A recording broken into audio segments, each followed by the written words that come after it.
नमस्कार, मी जगदीश देशमुख. जय महाराष्ट्रमध्ये आपल्या सगळ्यांचं स्वागत. बातम्या पाहूया विस्तारानं. घरात जाऊन फेसबुक लाईव्ह नियमात बसत नाही. निवडणूक आयोगानं निलेश राणेंना सुनावलंय.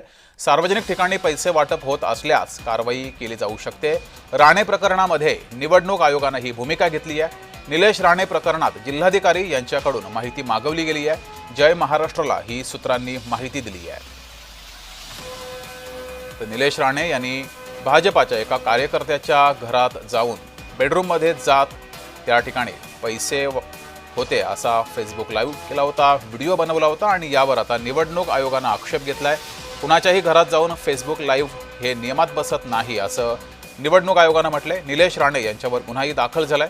निलेश राणे सुद्धा गुन्हा दाखल झाल्यावर आक्रमक झालेले आहेत. माझ्यावर कितीही गुन्हे दाखल करा, मला अटक करा असं आव्हान सुद्धा निलेश राणे यांनी केलंय.